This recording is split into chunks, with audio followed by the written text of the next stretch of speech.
Hello. Can you hear me, Tarren? I sure can.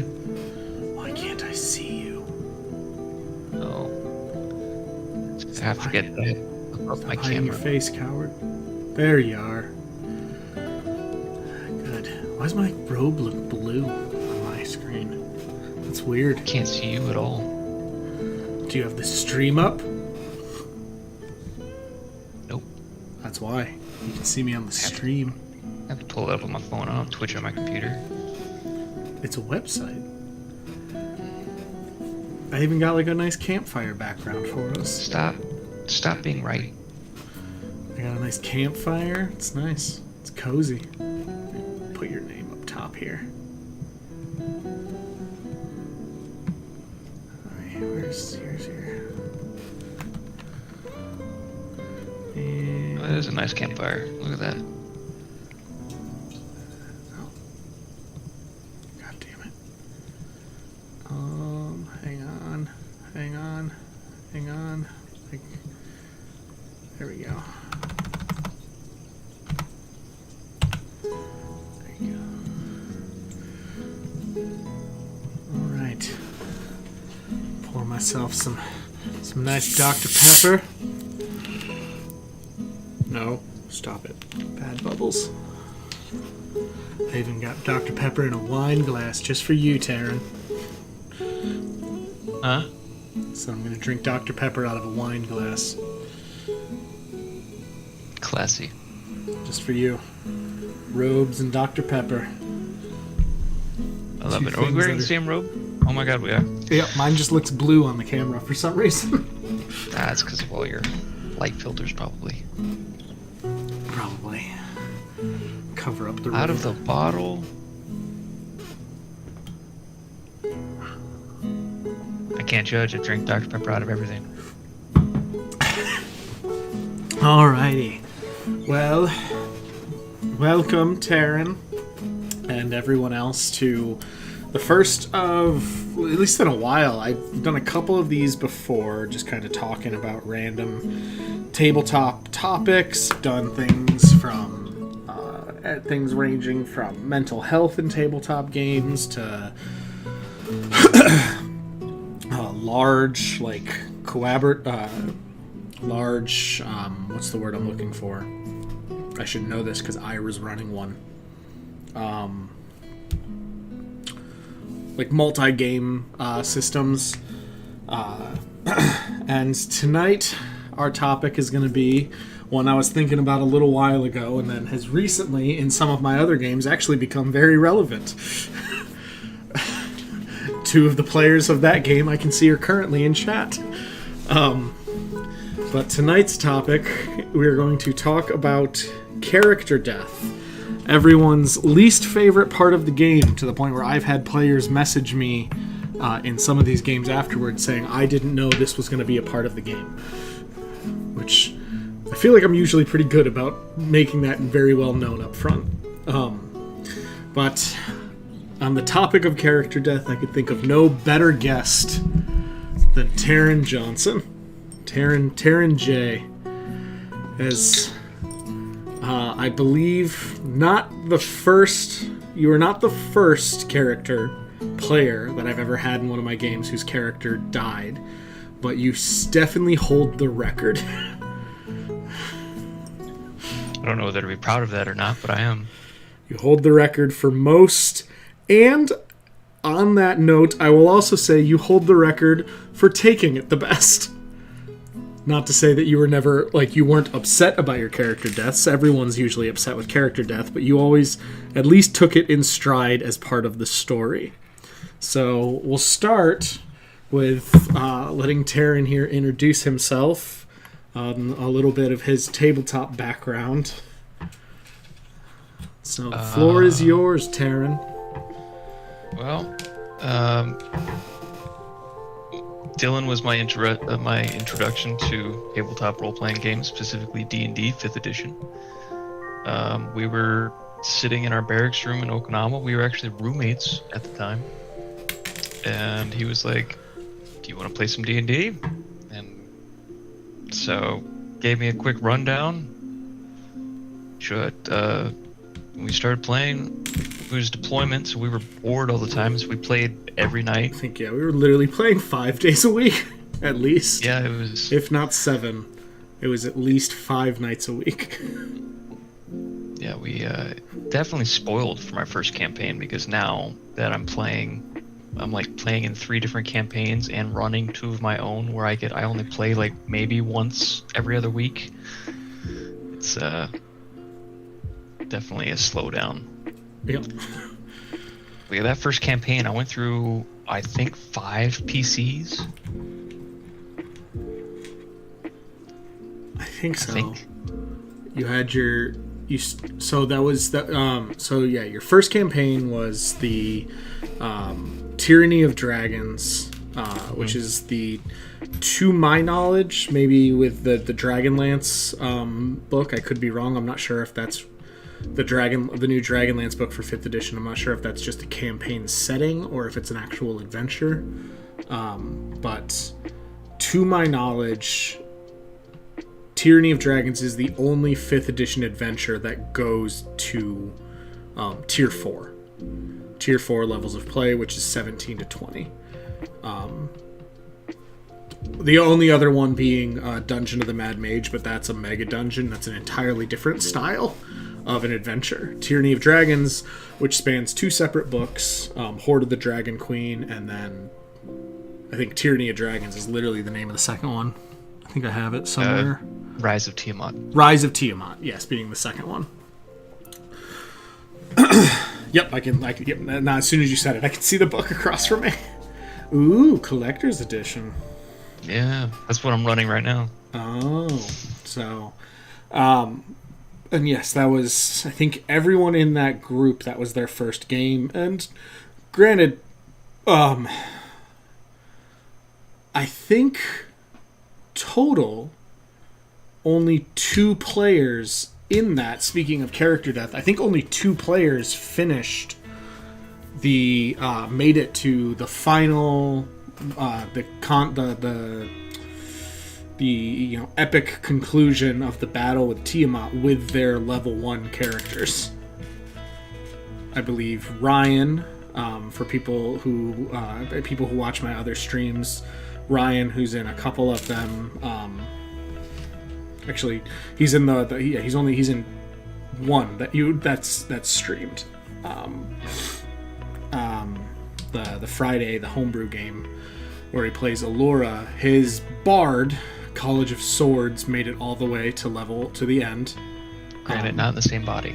Not in the same body. I believe he went through the reincarnate ritual more than once. Ryan ended up playing that character with just severe survivor's guilt. Because he was firsthand witness to every single one of the deaths along the way. And then the other was Ian's, he doesn't play in any of my games currently, but Ian's paladin made it all the way to the end. And everyone else had maybe 2, like Riley from the Friday game, who plays Bon in our Friday game. He was on his second character at the end.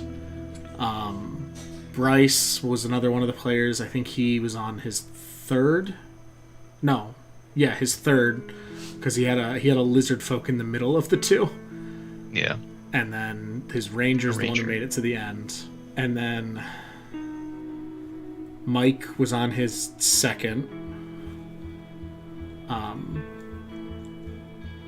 But you were the only one who I think got up to, I think it is 5. There was your sorcerer, paladin, cleric, druid, paladin. The druid is the one I think that stands out the most, that I remember the most. But yeah, that's because I did a terrible Canadian accent. Yes, that, and it was a super traumatic death for Ryan's bard, because out of all your characters, that's the one he got along with the most. His bard got along with the most, and he was a mummy's curse. Which, yeah. But Huh. Yeah, you definitely you went through more than a few, but I mean, to your credit, every single time it's not like you never. I mean, there's definitely a few times where you could. I mean, every time I would say you were probably upset as much as you would be because, at least for maybe not for. I think maybe Frustrated. Yeah, frustrated. But especially because some of them I feel like were only there, especially because we were playing 5 nights a week. So I think you had at least one of them that like you made on a Monday, and by Friday that character was gone. Yeah. Which is the downside, I suppose, of playing 5 nights a week. But yeah, definitely the frustration that's a pretty normal thing. But you also like every time took it as a story aspect because that's the thing with Dungeons and Dragons, Pathfinder, Starfinder, any tabletop game where you're telling this cooperative story. Stories gain strength from tragedy. And while there's tragedy in the loss of NPCs, tragedies in the loss of towns, locations, or just what the big bad is doing in and of themselves, the tragedy of losing what would essentially amount to like a main character if you were looking at it as a TV show, because if you look at any tabletop game as a TV show, the camera's not on any of my characters as the GM. The camera doesn't follow my characters on what they do off screen. It's following the players. They are the main characters of the story. They're the central focal points. So the tragedy of one of their losses is felt much more than an NPC. And I know since then you have started running games as well. Have you had any character deaths in the games you run? I have actually. I'm running Tyranny of Dragons for a party, and I think Chapter 2, my wizard, level 2 wizard, decided that he was going to create a distraction for the rest of the group. And he ran off by his lonesome, and he got ganged up on by like 10 kobolds. And 10 kobolds and a level 2 wizard. Doesn't take much. You don't have fireball yet. So he died, and if I'm being honest, I pulled a lot of my punches because I didn't want to kill him. Yep. But yeah, he died, and it was the rest of the party's super frustrated about it, especially my cleric, because they weren't able to get there in time.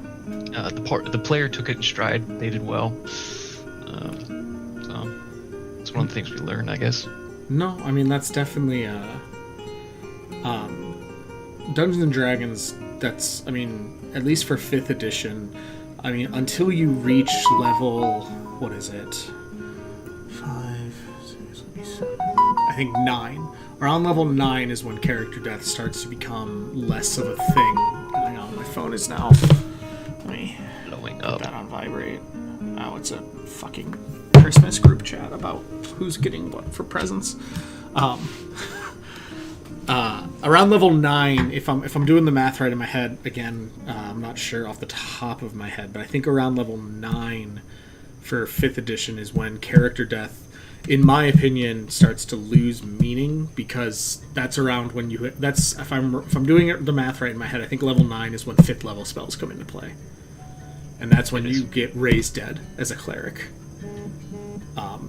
Which it just becomes a monetary inconvenience for like the death of your friends, which I think takes away a very real aspect of the game. If your characters aren't worried about, not necessarily the players, but like your characters should have the players too, because that makes them have to think. It makes the game much more real.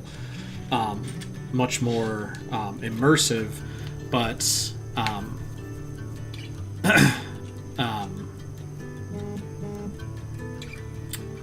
it becomes much less of a thing. It's more of literally a monetary inconvenience. Whereas in like Pathfinder, there are some spells in Pathfinder, but Pathfinder has the rarity system of spells, uncommon spells, which you don't just learn. You have to find someone to teach them to you. And then rituals are a whole other thing that can also fail, and that's where in Pathfinder most of the raise bring people back to life mechanics come in. No, like it's, that's it adds to the idea of a character going off to make a distraction when the players realize that could be like a character going off to make a distraction. If they know that character death is on the table, is a very real option, a very real consequence, that makes that character, not even just that player, but that character in the story choosing to do that, much more meaningful. Because that in Tyranny of Dragons, for example, knowing you guys, because it happened so early on, and in your story it will too, because it was at level 2, I'm assuming they haven't gotten to the one-on-one thing yet, because that happens at the end of the city, the first siege. Are they still in the? They did. They did. Funny, yeah, they did get to the one-on-one. It was actually the wizard that took the challenge. Oh, okay. He got his ass handed to him. Yeah. 2 rounds. So that type of story, like if your character, if the players don't think that character death is on the table, that that's not a thing, that this is a video game, that he won't. Our characters we're the heroes. We have plot armor. That takes that kind of a notion of a player choosing to step up for a one-on-one duel with the champion of the enemy's army. That changes like how the players would look to that, and it makes it much more real for the characters.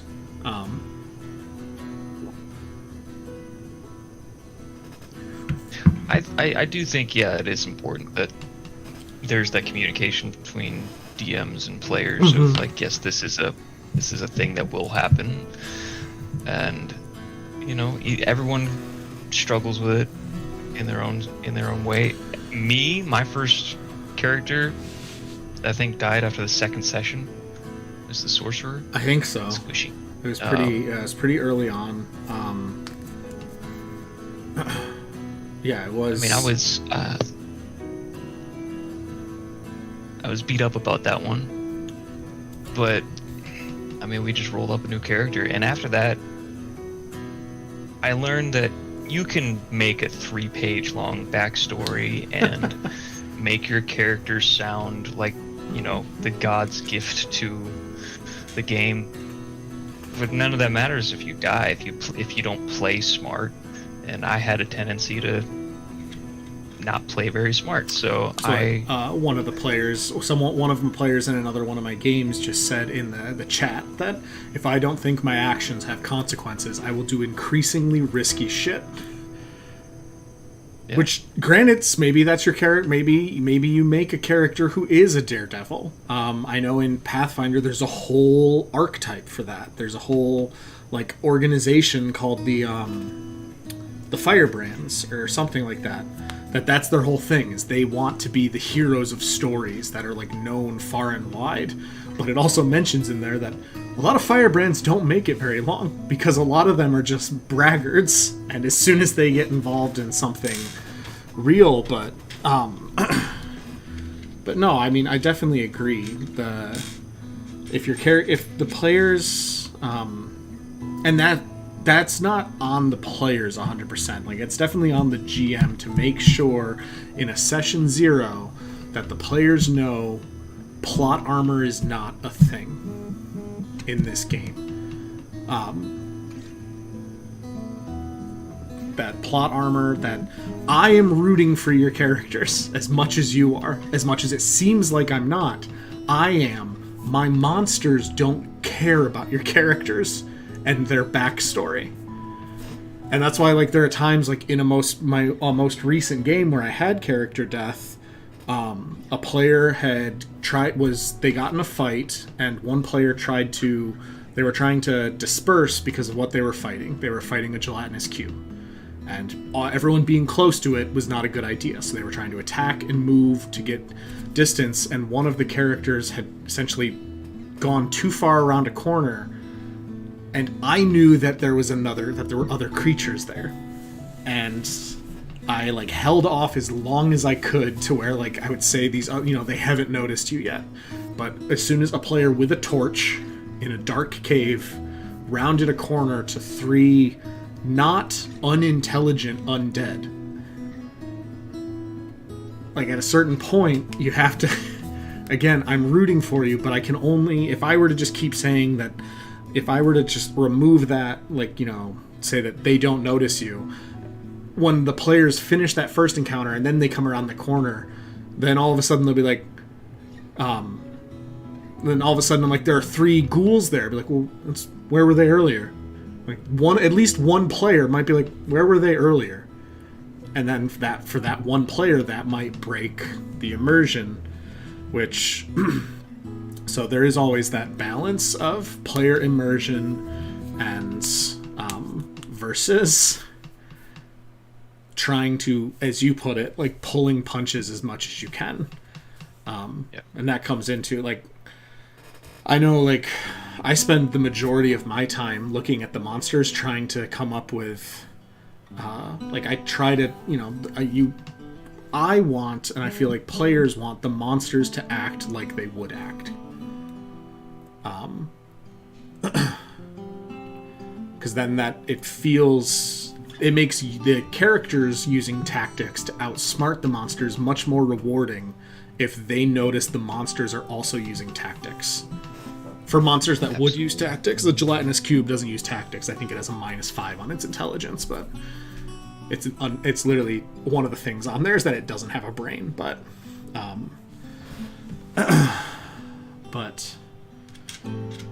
no, it's definitely a fine line that to try and balance, and it's everyone's least favorite thing to have happen in a game, because it doesn't just affect the player. Like, it wasn't just it affects the player more than anyone else. That's why every time you had not every time, to reprimand myself as a GM for that game, because it was a very, like, lax game. It was I think we were having beers most of the time while we were playing. I think there was definitely a few times where, like, we'd make jokes about, like someone's character death or something, but I don't think we ever, other than if someone had had a few too many beers, we never did it in the moment. And then at least a few times for you, I know when me and you got back to the room, I asked you, like, "Are you all right? Like, do you..." Especially because for you, it was happening so many times. And again, in any long-term campaign, there's a solid chance that one player is going to have more than one character go. Like, and then it comes down to making sure that player understands, I'm not trying to single you out. Like, I need you to know that I'm not just trying to repetitively kill your characters. Because I know a few times, not even you, another player asked me if I was trying to single you out. I wasn't. It was just, sometimes that was just how it felt. Like, that's how it goes. It was the dice, and that's the whole point. That's the whole job of the GM, is I have to... because I know you're running games now too, our whole job is to enforce the will of the dice. Yeah. Funny enough, even as a GM, I still roll an impossible amount of natural ones. It's impressive. You have I think the most I've ever seen. Yeah. And that's what killed most of my characters, was natural ones on death saves. Just natural ones on death saves, natural ones. I know you had a few natural ones for, like, saving throws against things, even on things like the Mummy's Curse, if I remember. I believe it's a wisdom save, and you were playing a druid. It's your best save, and I think you got a 1. Yeah. But and then since you've started Pathfinder games with me, I'm trying to think if you've had any character. I don't think you've had any character deaths in Pathfinder, because we have the one Age of Ashes game that we haven't finished because we took a temporary hiatus until my wife's able to start playing again, since she's the cleric. Yeah. And your druid is still alive in that one. Alive and well. Tarren played in, I think it's long since disappeared from Twitch, because Twitch only keeps a certain amount of my videos. And I don't think I was adding to YouTube yet, which means it's just gone entirely from the internet. But Tarren was in my first ever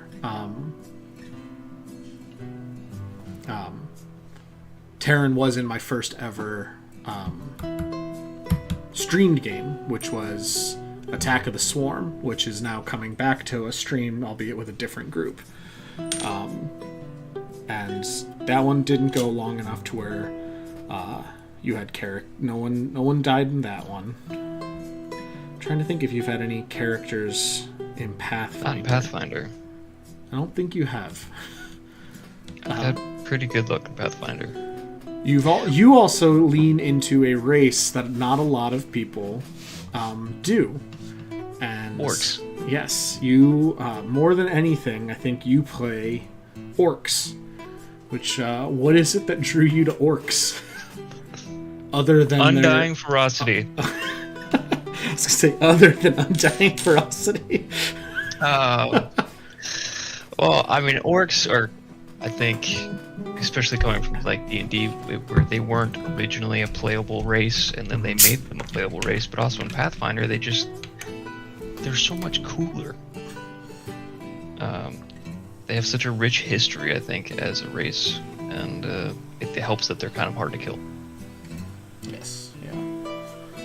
No, that's one of the things that I really like that Pathfinder does, and D&D's started doing it because a lot of people have criticized Wizards of the Coast for it. Kind of diving into the whole why are monstrous races monstrous? And why are all orcs evil? That goes, I mean, that's a whole separate conversation as to why a lot of the races that are depicted as evil are usually certain line up well with certain human cultures. I know there's a whole video talking about why the evil versions of, and this is a huge criticism that Wizards of the Coast got, as well as Dungeons & Dragons, that is a unfortunate remnant that hasn't been fixed by Wizards of the Coast since the game's inception, that the evil version of most player races are dark-skinned versions of that race. But the orcs, too, are also... I know Eberron actually, as far as in D&D, did a great job of like depicting the orcs as these almost more like spiritual like wanderers that view combat and stuff as like more like a religious thing, which is what led to that. And in Pathfinder, it's the same. There's orcs. I like that in Pathfinder, and me and you talked about this, because your orc was from the Milagni Expanse. Whereas orcs in the Milagni Expanse are viewed differently than orcs are viewed in, say, the River Kingdoms. Mm-hmm. In the River Kingdoms, orcs are seen as, savage attackers. Whereas in the Milagni Expanse, they're seen as, like, noble demon killers.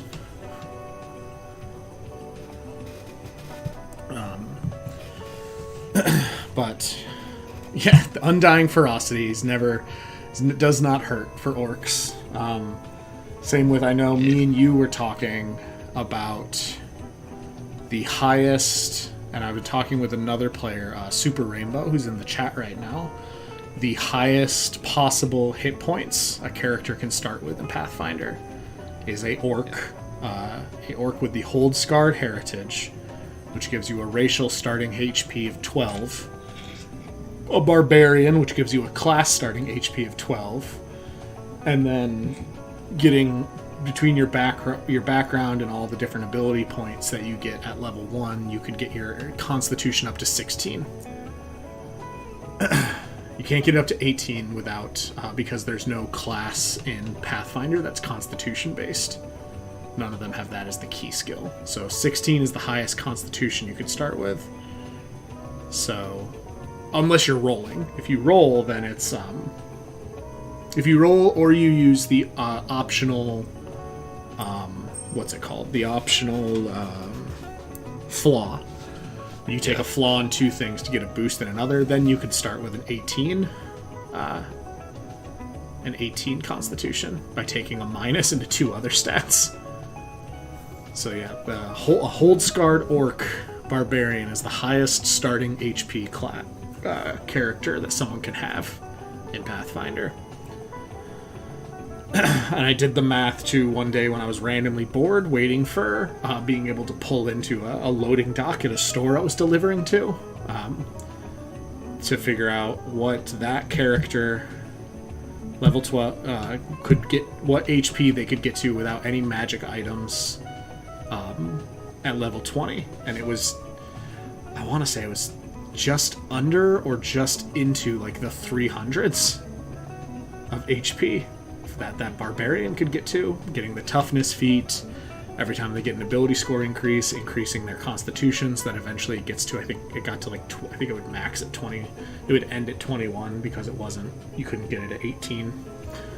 But so orcs are definitely a hardy race for someone who wants to make a character who can take a lot of damage. Yep. As somebody who's traumatized by multiple player deaths, staying alive is definitely the goal. Not so because I don't like dying, but it's just the re-rolling a character, recreating a persona. No, yeah, it's definitely them to the party. Like that's the chore. It's definitely taxing mentally as a player, and no one makes a character because they want that character to die. No one makes a character and is like, man, this character is going to be awesome for level 1 to 3, and then I'll die at level 3 and I'll make a new character. Everyone makes a character and is like, I can't wait to get this character to level 20. Which, I mean, makes sense. Very few characters would also leave the comfort of their own home if they knew I am going to die. Every adventurer, every character who goes out on an adventure has to know, like, I may die. But there's a difference between a character thinking I may or I will.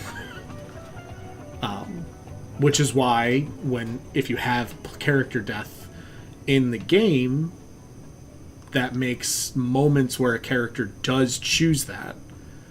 The classic scene of you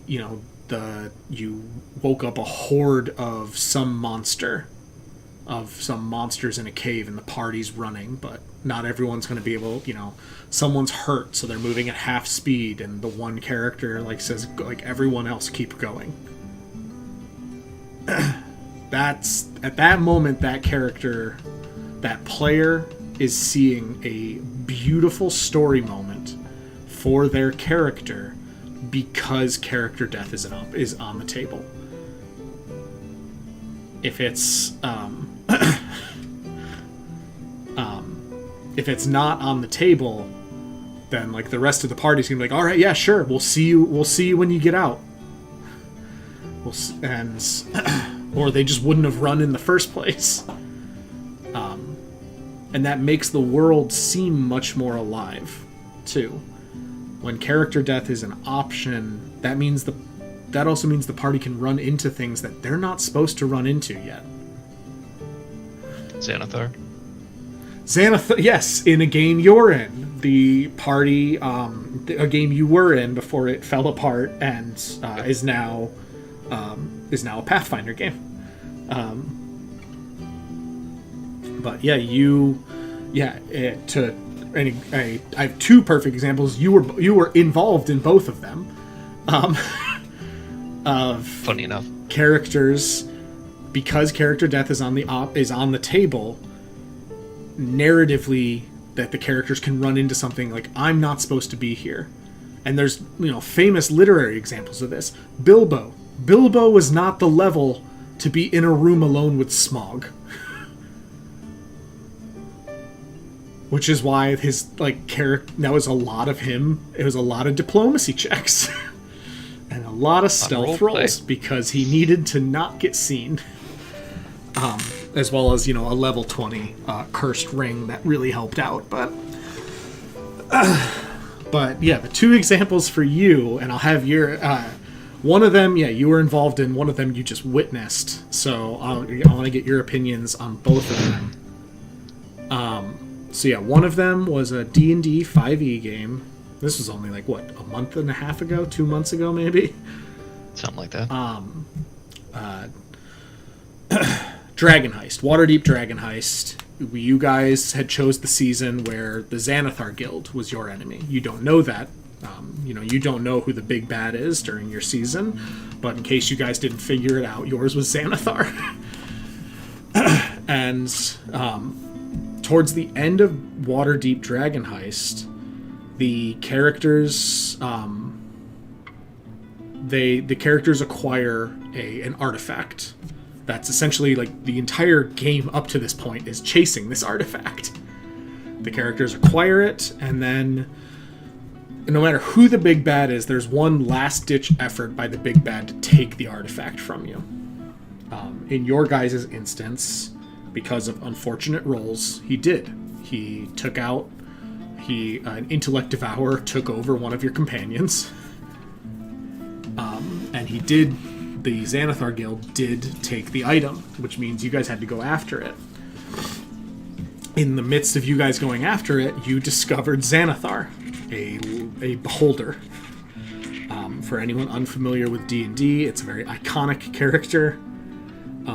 Its beholders are a very iconic and terrifying monster. Also, if you're unfamiliar with D&D, it's weird that you're here. But look up Xanathar. He's a hilarious character. And I think you, Tarren, as a player, are the only one who knew who Xanathar was. Tarren knew. Your character didn't. You're the only player who knew who Xanathar was. And you did a great job metagaming-wise for not having your character do anything about it. And one of the characters basically called Xanathar out. It's give us our stone, you stupid fucking... And in the book it says, it's written in the adventure, because this makes sense for Xanathar, that if challenged, Xanathar will kill one member of the party. As just a demonstration of power. So, initiative was rolled, and the group did the absolute worst thing you could do with Xanathar, specifically that beholder. They realized there was a large fishbowl in the room. They took the fish out of the fishbowl and ended up killing it. Which, for anyone who knows anything about Xanathar, at that point there was peace was never an option when you killed Xanathar's fish in front of him. But that's a great example of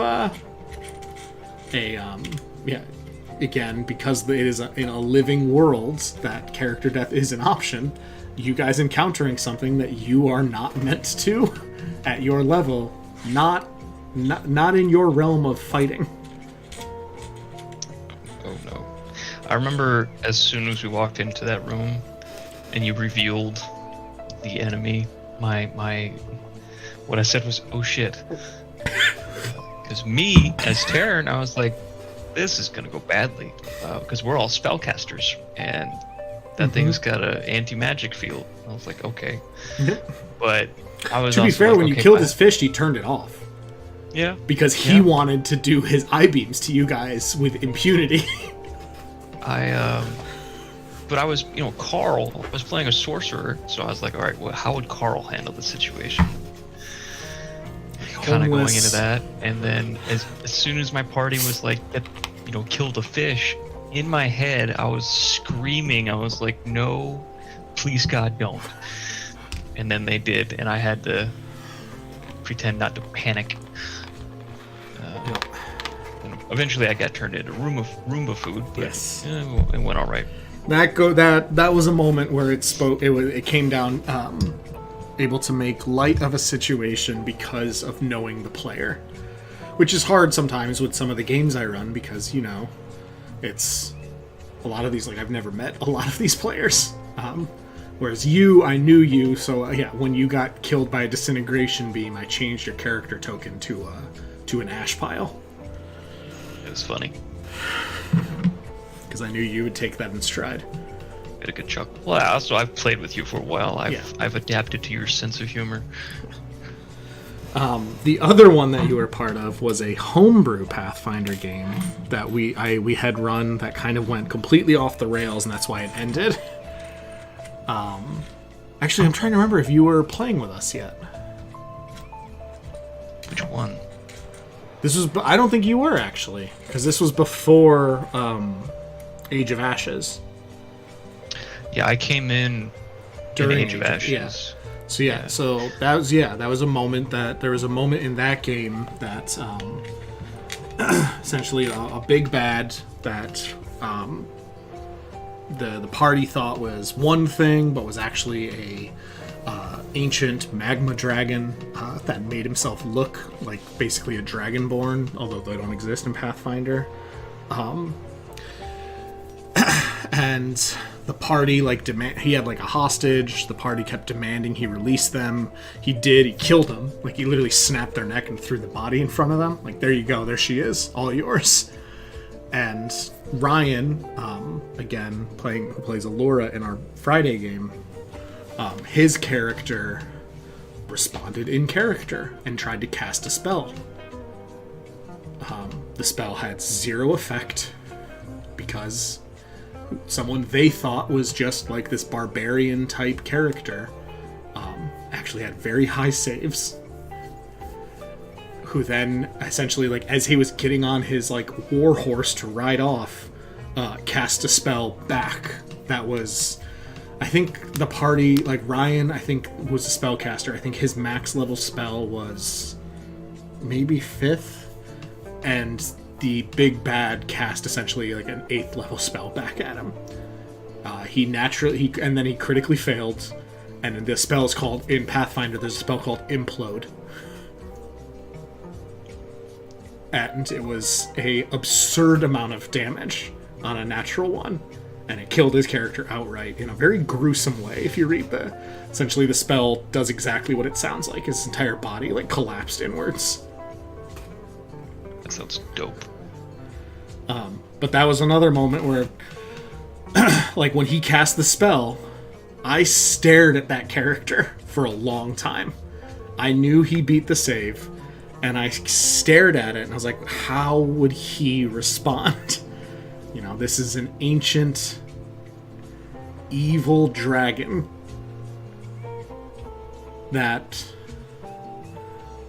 a cleric of the god of death, Mormaker, who your character is now a cleric of, tried to cast a spell on. I think I literally said, I think I had us take a break. I said, hang on, let's you cast your spell. I'm all right, and let's take a 10-minute break. And this was at my house. This was pre-COVID, before everyone left duty stations. So it was me staring at this character's, the big bad's backstory, what I had written about his personality traits, me looking at his spell lists, think of how would he respond. And again, that was one of the times where Ryan, Ryan is a very narratively driven player. And this is a character he wrote me. I mean, you saw him writing the backstory for this character, because this is the character he also did in Curse of Strahd. Yeah. He made it was a 200-something-year-old elf, and he wrote all 200 years of backstory. That's why, like, whenever someone asks me for a backstory and they're like, "How many pages do you want to be?" I'm like, "It can be as many as you want." Like, "Are you sure?" Like, I'll write a really in-depth one. And every time they say that, I'm like, "I promise it won't be the most in-depth I've seen." Because he wrote an entire backstory in first person. It was 200 years of a backstory in the format of a journal. Was this Azakai? Yeah, this is Azakai. Yeah, I remember he started off as a grave cleric. Yeah, because in 5e, and then and then I got Pathfinder. I got the Pathfinder core rulebook for Christmas. Yeah, and that's when we started our switch. Yeah, and that's I when think I was playing Halthor, Paladin at that Captain time. America Paladin. Yeah, and that's when I left because I had PCS'd. Yep. You guys kept playing. Yep. And then and then you joined back up with your Turk. With Turk, the changeling orc druid. He's got real mom issues. Yep. I can't wait to get back to that character. I still have everything for it. So let's see. Try and reading everyone's comments. Everyone's just talking about about not killing the goldfish. There's a lot of people talking about that. Well, earlier we were talking about the sacrifice, like the sacrifice play, and something I enjoyed that you started that I've carried over into my games now is the swan song and the like the sacrifice thing. Mm-hmm. Basically, it's you create a character and you find like if that character had a sacrifice play, like was laying down on the sword for its party, like what song would play in the background? Yeah, if it were like narratively. A movie. Yeah. Yep. So we all had a song, and something I do with my players now. For if you have that epic death moment. I think actually for the wizard, my campaign that died, his one was the song from Gladiator. So it was No, I still love that. It's one of the things that I keep meaning to do it more with the games that aren't streamed. I can't do it with the ones that are because of copyright laws. Yeah. But the ones that aren't, give the players a couple of games to get used, like a level or two to get to know their character, and then, and the example I always give was a druid player I had in one of my first ever games that I did this with. And it doesn't necessarily have to be, they don't have to necessarily end up sacrificing themselves, but it's them doing something that could result in that.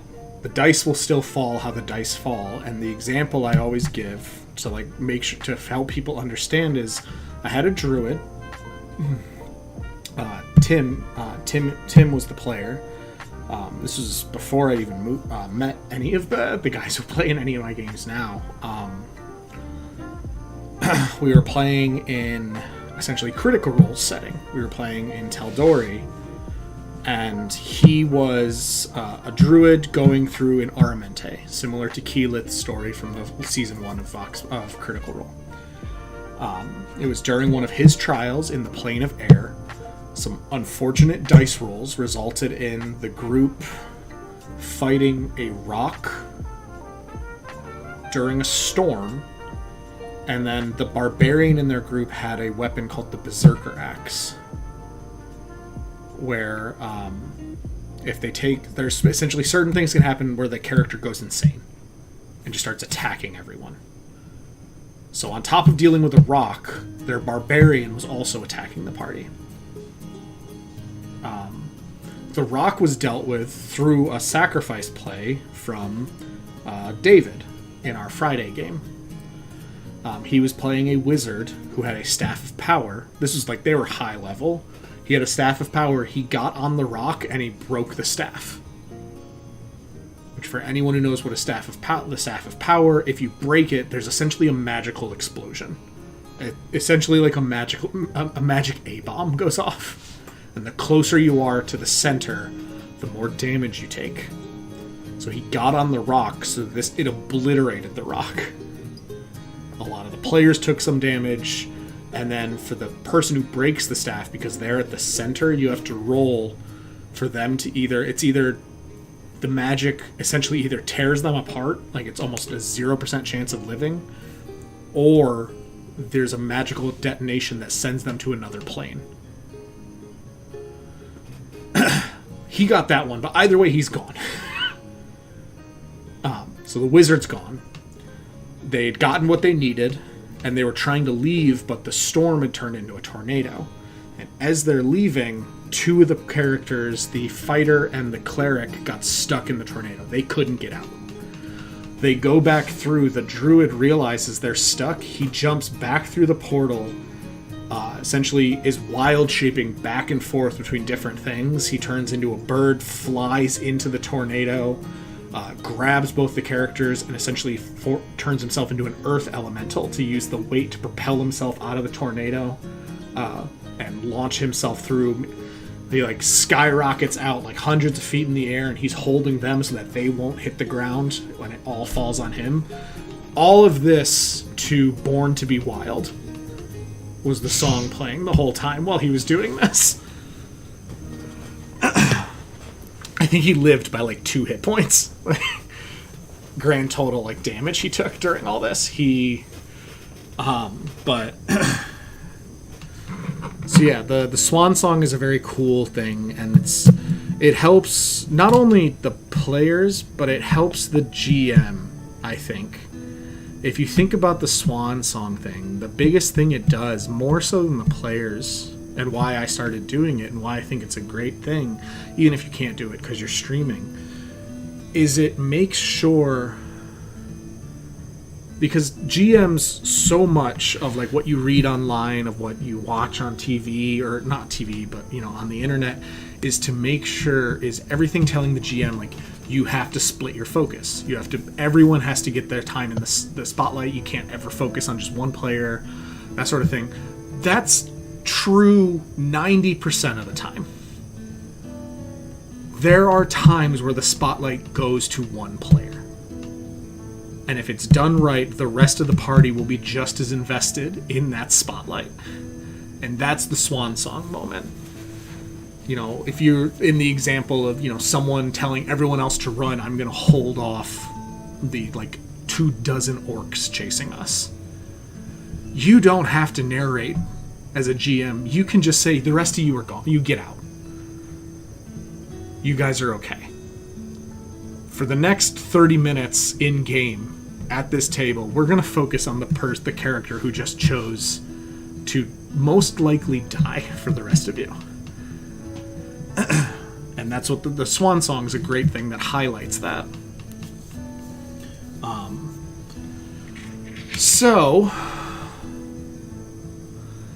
We're kind of coming up. We're at the hour mark, and this was going to be, I know me and you had said an hour. I sent you, for everyone in chat, I sent Tarren about 2 weeks ago a challenge, a game that we were going to do when me and him did this, because of the fact that he has lost more characters to me personally than anyone else. I sent him the challenge of him. Oh, my wife's sending me TikTok videos. I gotta pull up my internet because I have my champions chosen.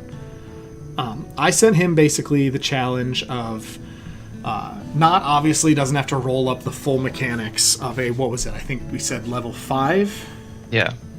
Of a level 5 character that he thinks.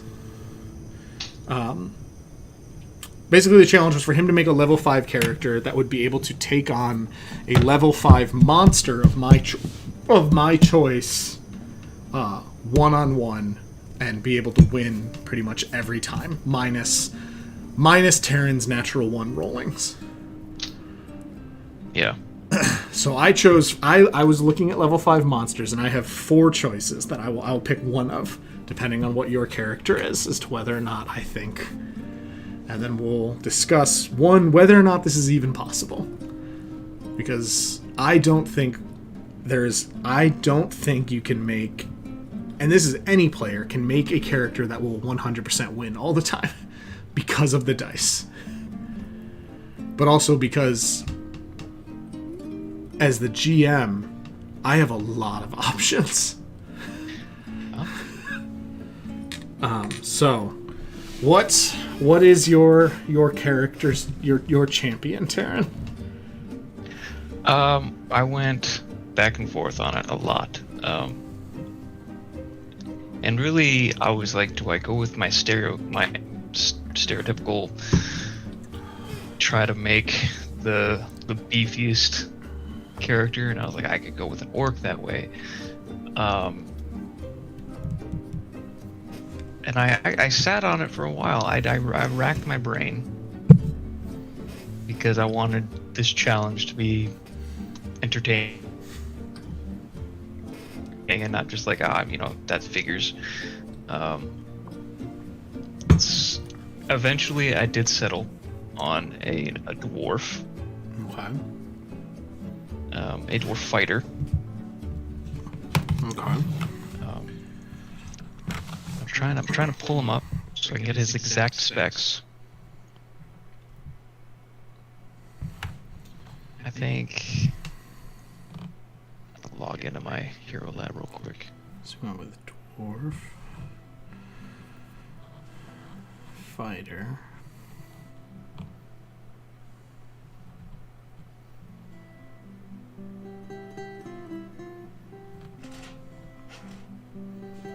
You want everything? Well, you don't have to go all out. Basically, like, what's he look like at level 5? And okay. Why? Like, what led you to some of the choices? Well, dwarf mainly because he's got the same hit points almost as an orc, but yeah, other than Holdsguard, yeah. Yeah. And dwarves aren't quite as fast as some other races. I think their movement speed is 20 compared to like the standard 25. Mm-hmm. I've never played a fighter, so I wanted to kind of dip into that a little bit. I have a knack for playing spellcasters. Mm-hmm. No idea why. So I wanted to stick with a mostly martial class this time. Because I didn't know what monster you were gonna throw at me. So my tactics were just to build something that hit hard and could hopefully last a while. Because I didn't want to risk picking a spellcaster and then get messed up in melee combat. I think I went with strong-blooded dwarf. Okay, so yeah, they get the poison resistance. Mm-hmm. I'm trying to think if any of the things I picked use poison, because that choice itself might have eliminated just taking one of my things off. Yep, it did. I'm gonna remove the ether spider. Very nice. Because the ether spider, not immune to poison, but you have a resistance to it. And not to mention, as a dwarf, the ether spider, its whole tactics is disappearing and reappearing, because it can essentially hop between the ethereal plane and the material plane. And if its venom is the biggest thing. So, but with the resistance to poison, taking less damage from that, and having a dwarf's fortitude save, I feel like your dwarf would probably be alright against the ether spider. I still have 3 more things to see if you can eliminate them. That's just lovely.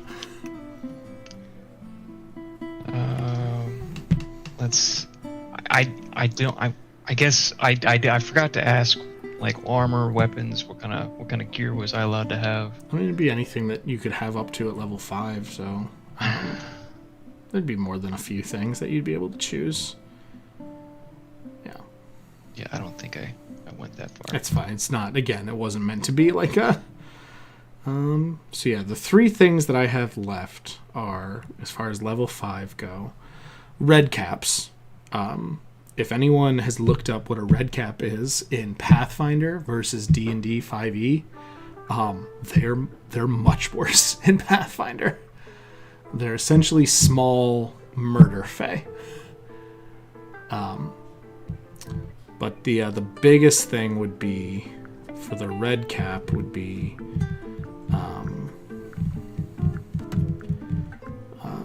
I think he would be able to win one-on-one if your dwarf came up on him as he, like, literally after he had just killed something else.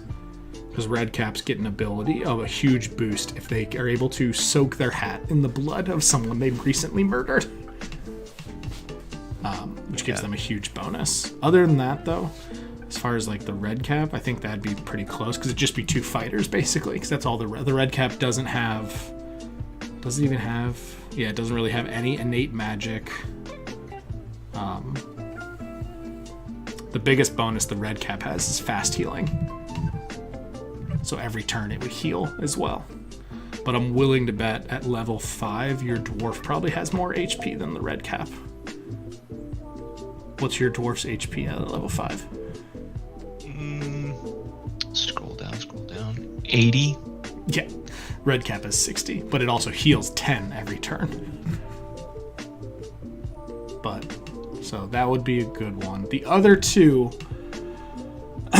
were my ones that one of them is just a very powerful creature for level 5, and one of them is a very annoying creature at level 5.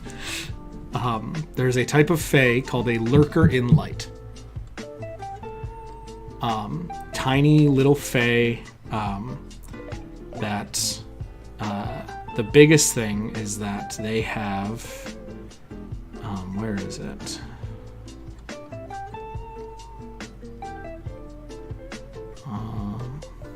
One, they have sneak attack. They have a ranged attack that can cause you to become dazzled. Where's the big thing that makes them? If they are in bright light and they move as a reaction, they can become invisible. So every turn, if you're fighting in bright light, every turn they can go back to being invisible.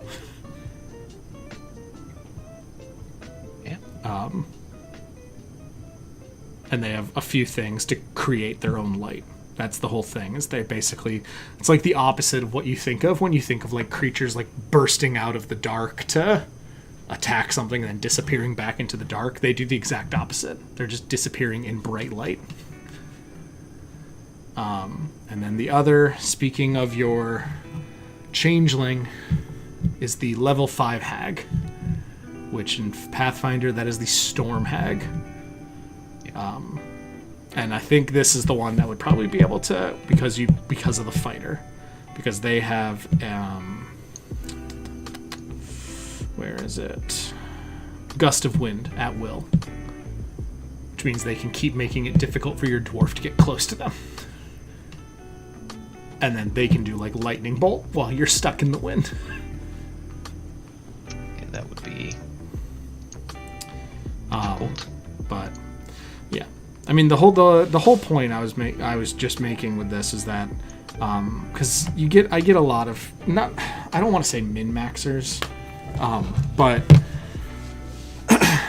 and there's nothing wrong with min-maxing. Like, there's nothing wrong with a character being good at what they do. That in and of itself is its own story point. You know, the fighter who wakes up at 3 a.m. every morning to run through sword drills. That can be a role play. That's a way to role play a min-max fighter.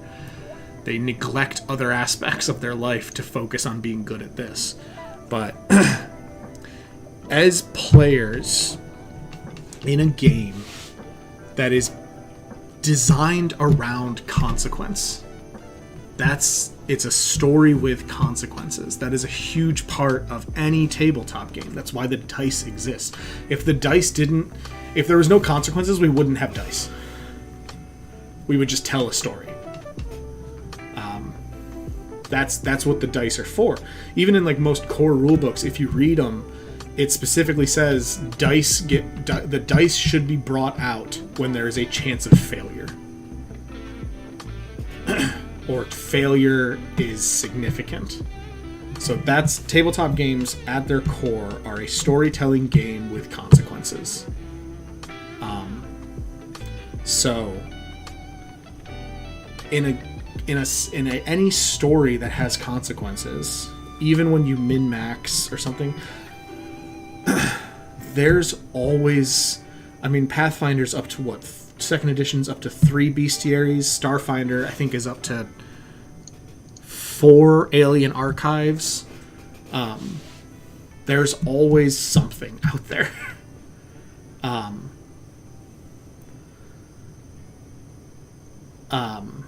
But I guess the point I'm making is, when you make a character in a tabletop game, if you play a tabletop game and character death isn't an option, you know, the party decides, I don't want, none of the characters should ever die. Okay. Then what are we playing? Like, we're not playing a heroic adventure. We're playing a video game. Which there's nothing wrong with if that's what you're doing. Like, if that's what you want to do, then that's. But that does take a very big aspect away from the game. It takes a huge aspect away from the game when the players, if the players know that they can just keep throwing themselves over and over and over at something, never having to come up with tactics, never having to be able to maybe recognize, like, yeah, we need to find another way around this. We need to rely on our other skills. And some of the best moments I've ever seen with players is when characters are forced to acknowledge they are in a losing situation. And what are they going to do with that?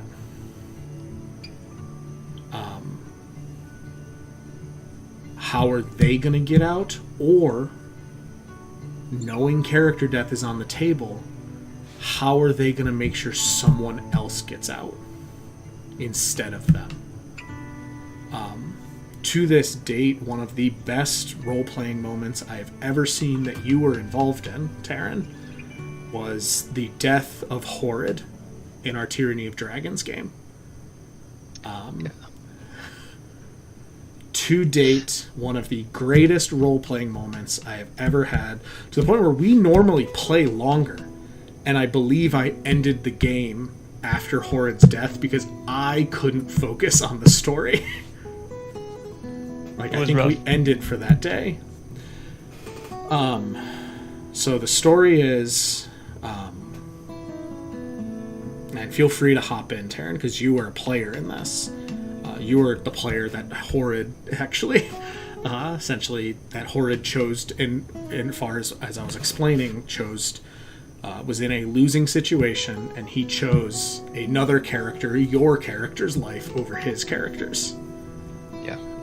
And if I had been doing the swan song rule then, that would have been a moment for a swan song. Horrid was a arcane archer halfling, an older halfling too, which is what part came into this.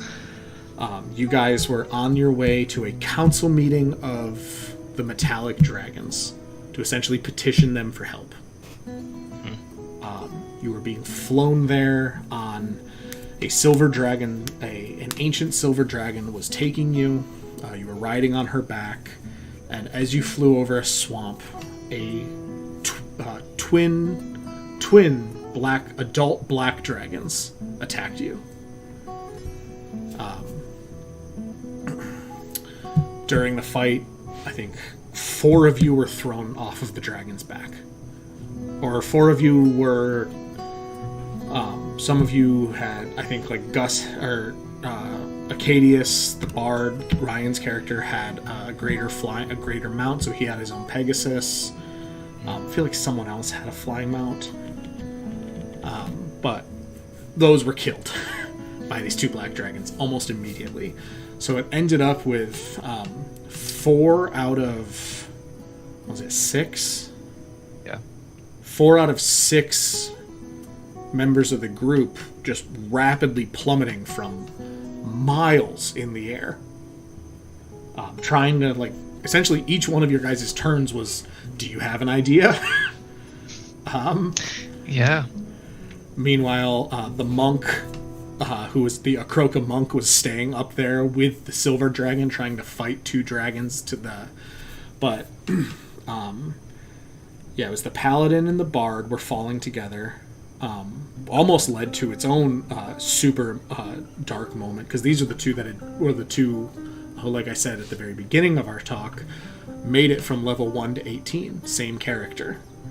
They were falling together, and the paladin on his turn was sitting right next to me where I ran the game from, and like very quietly, didn't want anyone else to hear him. Ian, the paladin, told me, I'm going to cast Death Ward on Acadius. Or Azakai. Acadius, yeah. So when we hit the ground, he will live.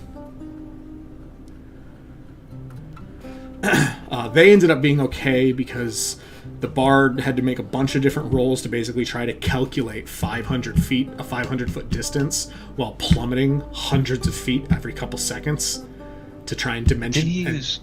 Dimension Door? Yeah, he Dimension Doored himself. I didn't make it like a just, oh, it works. He had to roll like a bunch of intelligence checks to try and calculate this, to time it right. Because he fell through the portal and ended up shooting across the ground. Yeah, they essentially ended up just like meteor dragging themselves across the ground. They still took a bunch of damage, but they didn't collapse. They die. You and Horrid had nothing like that. I don't think either one of you were spellcasters. I was a half caster. Yeah, you were a half caster, and Horrid, because you guys had the telekinetic bond on, so you guys could all talk to each other. Mm-hmm. Horrid, and this is one of those times where, as a, the 6 seconds thing, there's certain times where you gotta be like, all right, yeah, you're gonna be able to say a lot in 6 seconds because it matters.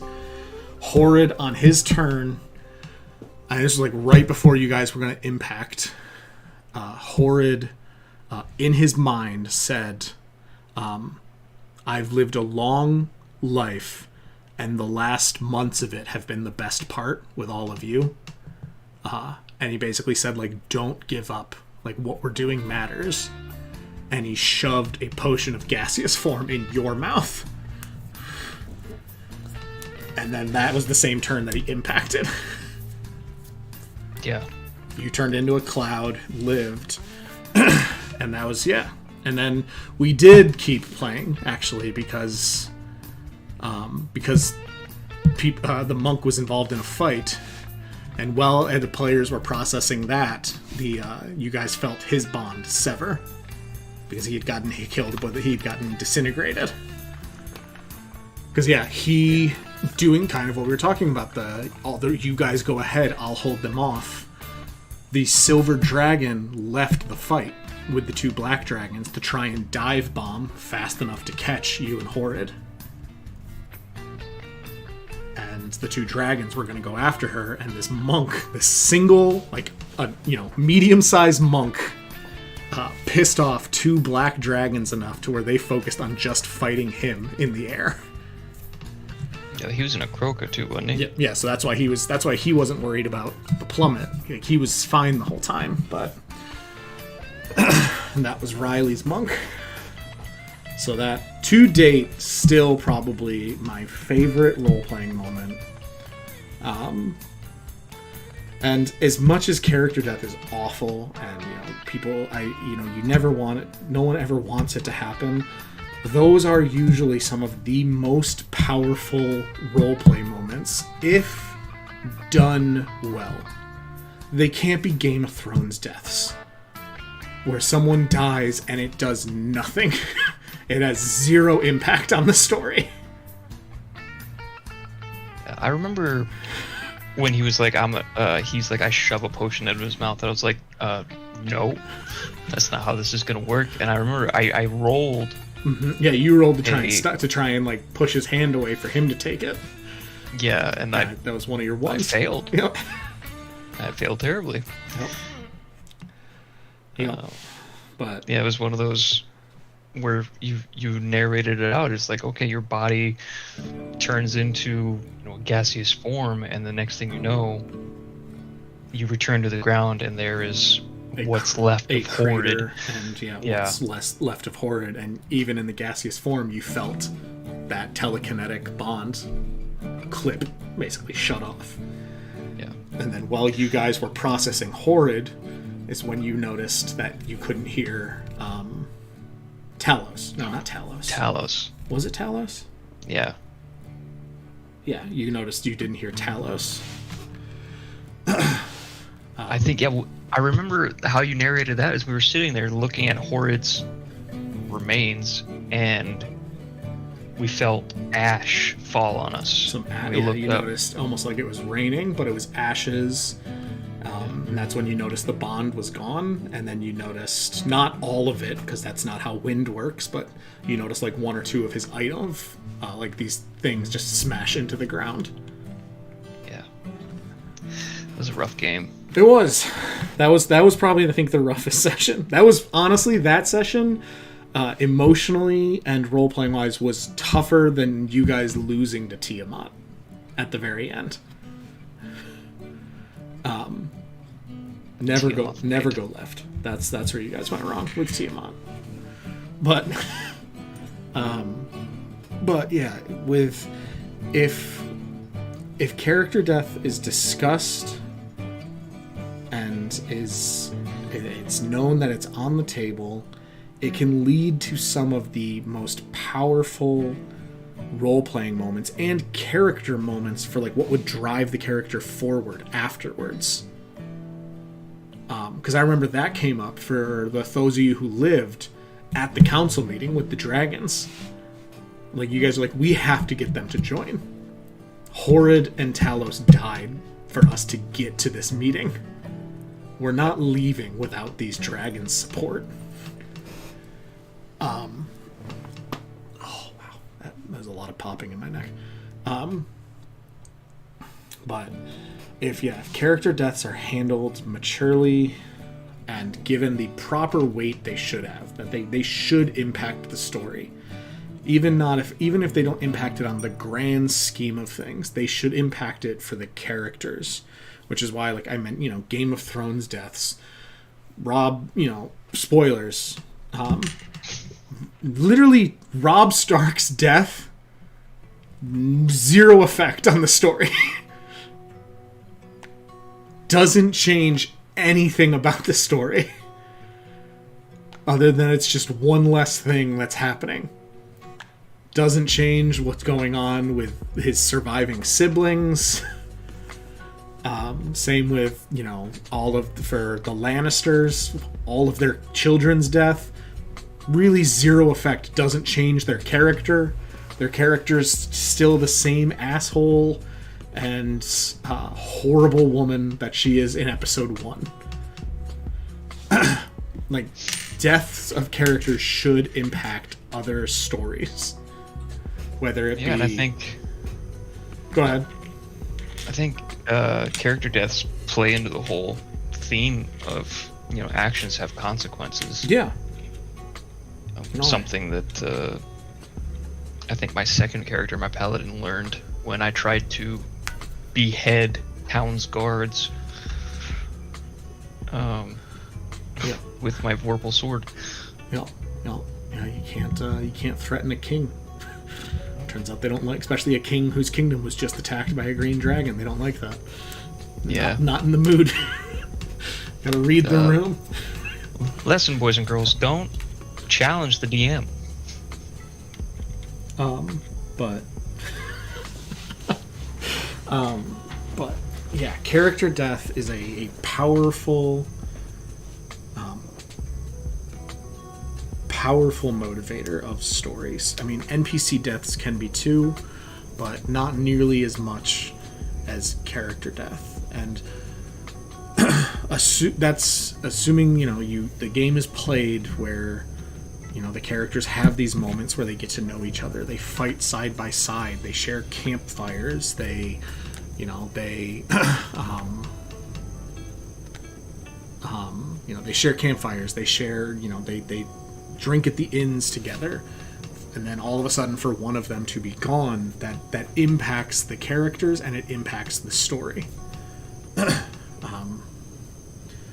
And if that's not even an option on this, that's not even something that's on the board, that, in my opinion, detracts from the story. I agree. Like the point of D&D is the players are telling a story. Like it's all a story that is led by the players and their actions, and if there's death can be a wonderful catalyst to a story. Mm-hmm. And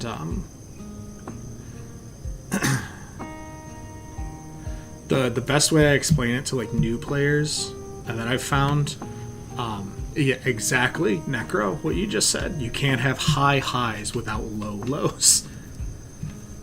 But the best way I've found to explain it with new characters, especially running all these games and meeting all these new people for all the games I've been running throughout the week, if taking, like, when I talk about like why character death is important, when players ask me like, is character death a thing? 100% yes, always going to be. And I tell them, like, do you play World of Warcraft? Do you play Final Fantasy? Do you play Guild Wars? Any of these online games? Do you play them with a group of friends? Do you play any of these games where you play together, or games where you control a group of people at the same time? The Pathfinder, Kingmaker, Pathfinder, Wrath of the Righteous, all these computer games. And yes, if I find some game that I understand that works for my analogy, like World of Warcraft, for example, or Final Fantasy, all these games that have raids and dungeons that you can do together. How would the game change if a character dying in that dungeon, they were gone? Sword Art Online. Well, that's a whole different example house, David. That's someone dying in real life. That's not, if your character dies in a tabletop game, I'm not going to ask for your address. But it's been nice knowing you. But yeah, like, if you're playing World of Warcraft, Final Fantasy, all these different online table games where you're playing with other people who are your friends that in real life or something like that, you guys are doing a dungeon. How do you think that dungeon would change if you knew, even just taking as like they're out of that dungeon, let alone they have to make a new character, like their character's gone? Actually, a great game that's a really good example of how this can change how you feel is why now I'm blanking on the name of the game. It's a zombie game. You set up a camp, like you get to set up different outposts. There's 2 of them now. Dead by Daylight? What? Dead by Daylight? No. Fuck, what's it called? I would look, but literally my background. That's the fire is literally my other monitor. So if I change it, it's gonna it's on the Xbox Game Pass. Fuck, what's it called? It's a zombie game. You play. It's in third person. You have to find resources all the time. Chat is not helping me right now. I was really hoping someone would. Where's my phone? I'll find it. I don't think it's Dead by Daylight. Zombie game. I'm just gonna type in. I'm sure that's gonna be super helpful to type into Google. Zombie games, Xbox One. State of Decay. State of Decay? Yes, State of Decay. Yeah. Your characters in State of Decay can die permanently. And that changes how you treat those characters 100%.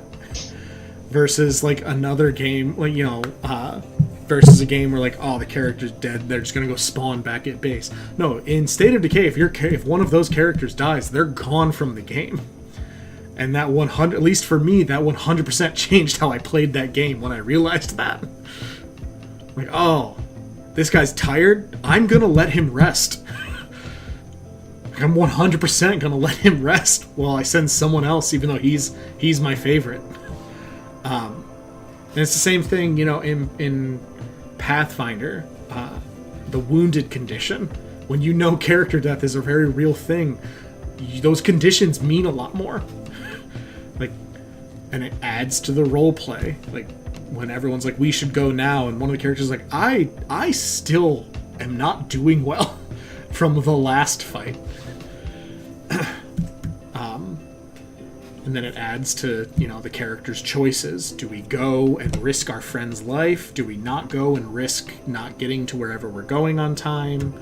And stuff like that. But all in all, character death sucks, but it is not. The tabletop games are better for it.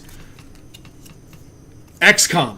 XCOM is another great example. XCOM's a really messed up example because you can literally there's a memorial for every character you lose in that game.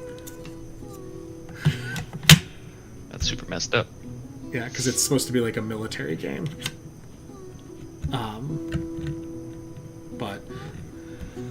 But thank you, Tarren, for hanging out with me. I will end this the way I've ended all of the other ones that I've done.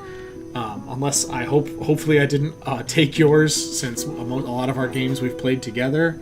Can you share your a most memorable or your a favorite role-playing moment from any tabletop game you've been in, either as a for you, since I know you also GM, either as a player or a GM? Doesn't have to involve character death. Doesn't have to have anything to do with what we talked about tonight. Just a role-playing moment that whenever you think of tabletop games is a moment you always think of. The only one that sticks up, because I ended up belly laughter. I couldn't breathe laughing after this whole scenario. Is we were doing Tyranny of Dragons. And it was in the first chapter when they had to capture a cultist to take back to the castle. And the wizard at the time was R.I.P.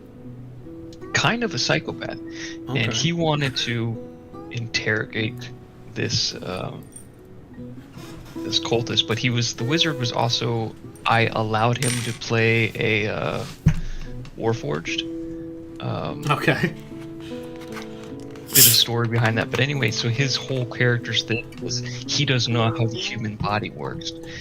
So after they're done interrogating this cultist, his character was like, "You done with him? Can I use him?" And, sure. And we role played and narrated this wizard dissecting a whole human, and basically I had him roll medicine checks and everything of what he would learn, and it was the puns and the wit this character had the entire time. I'm super sad he died because it was a great character, but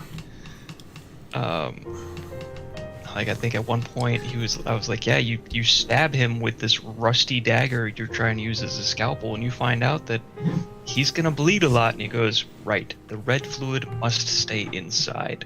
And I was like, Jesus Christ.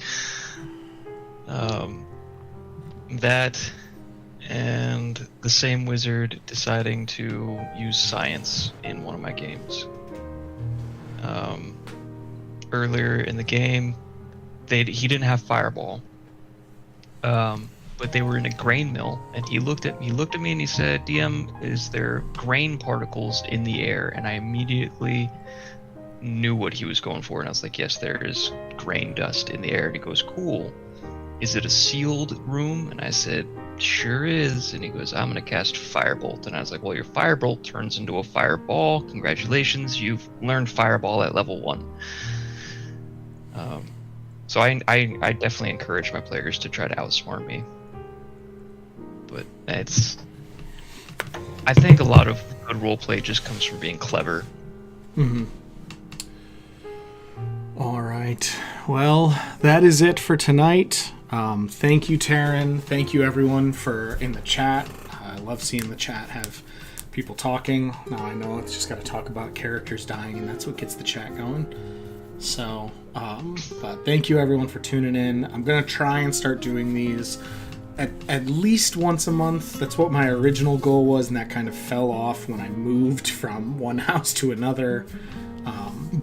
So I'm going to try and do these table talks at least once a month, if not, I would love to do them at least twice a month, but once a month at least. I have no idea what the next one's going to be about. But we'll see. And I also have no idea who's going to be in the next one. Actually, she's not in the chat. I do have one lined up. I just need to get her to her schedule to work. So I know either the next one or the one after that is going to be about with a player many of you will recognize from my Hunter Take Back the Night game. Hunter Take Back the Night, where she plays Jericho, as well as she's in the new Strength of Thousands game where she plays, I already forgot her character name, the Witch. It's been one session. Calm down, people. But me and Chantel at some point are gonna sit down and do one of these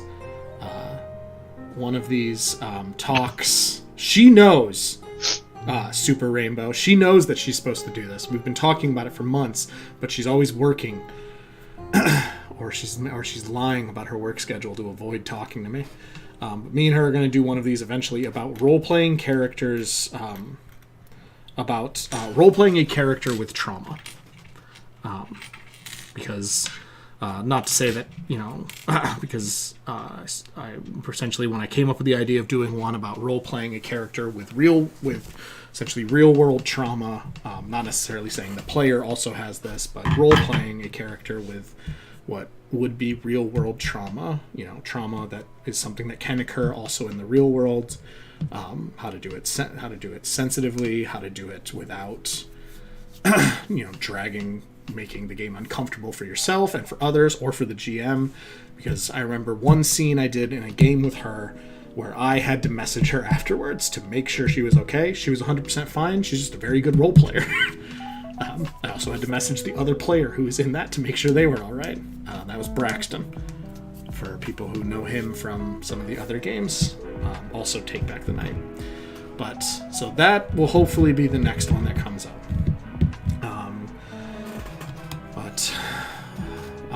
Thank you everyone for tuning in. If you want to see the other Table Talk, they're on YouTube. I don't think any of them are still on Twitch because of Twitch's rules for how long videos can stay on.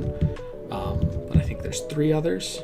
Yeah, there's one with David, which is the very first one, which is really just me and him BSing for an hour and a half. One with a former person I played in a game with, named Ben Ravensdale, who's an amazing storyteller for Vampire the Masquerade. And one for Z, one of the players in one of my games about mental health in gaming, which out of any of them, if I can recommend, that's a great one to go watch. Mostly because it helps when I have someone who's a professional about what I'm talking about versus me just winging it and drinking Dr. Pepper out of wine glasses. But thank you everyone for tuning in. Thank you, Tarren, for hanging out with me. And I will talk to people later. A bunch of different streams coming up this week. I don't know off the top of my head which ones. One of these days I'm going to start hanging out. Thank you everyone for tuning in. Thank you, Tarren. I will talk to people later. Clicking the button now. Where is it? Where's my mouse? Oh, there. Bye, everybody. Bye.